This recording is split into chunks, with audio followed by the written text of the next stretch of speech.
I'm very fortunate to be alive. Most people like, oh my gosh, you're shot in the head twice. Brittany Shazer remembers January 23rd when her husband Jonathan hid her car keys and wallet so she couldn't go to work. They argued in the bathroom. He kept pointing a gun in my face, so I couldn't get out of the bathroom, and I remember hollering and screaming and let me out. Inside the house, the couple's 16-year-old daughter calls 911, police scanner. I have a female screaming in the background. I'm being told that a male subject shot the female. There's also a protective order in place. The 16-year-old female is advising she sees blood. We're trying to get the 16-year-old to step away from the male subject. She's advising it's going to be her father. I don't remember being shot. Brittany wears the scars between life and death. 2 shots to the head, too many stitches to count. Yeah, I miss my hair. They definitely had to shave it to try to get some of the bullet fragments out. So I had surgery on my brain.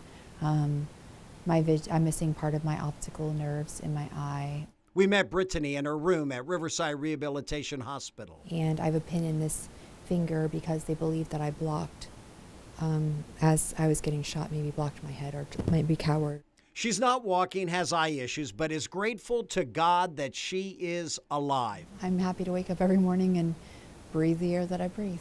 Jonathan and Brittany's story began here at Woodside High School, Newport News in 2000. We went back to old yearbooks.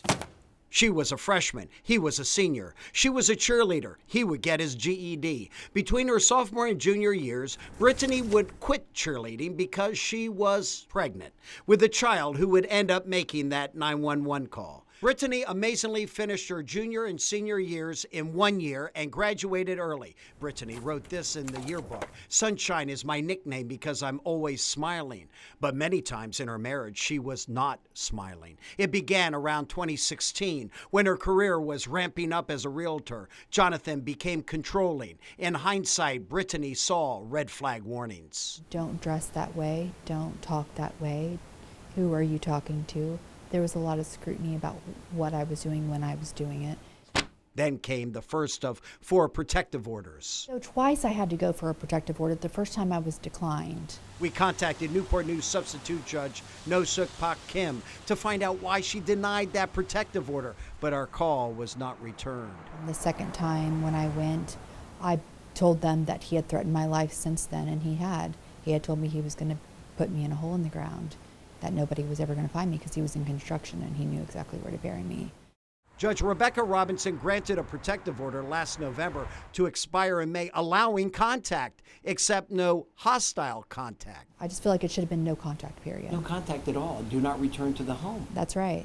They should have granted me the home and let me and my children be. Brittany also concerned that Judge Robinson only ruled Jonathan couldn't be in the house between 9 p.m. and 7 a.m. Ironically, John was allowed in the house when he shot Brittany. I don't get why those are the hours. Like, why is it not just no contact? Brittany says the tipping point came 8 days before the shooting, when Brittany and Jonathan went back to court. I think the culmination of having to do the weekly drug tests and finally go to anger management and things like that, I think that was too much for him to handle.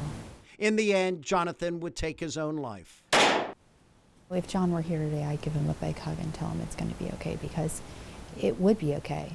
He just never really understood that. And there's something about mental health and awareness that needs to be addressed, because when you get to that state where you think that the end is near and there's no other way out, that's when people do drastic things that don't need to happen.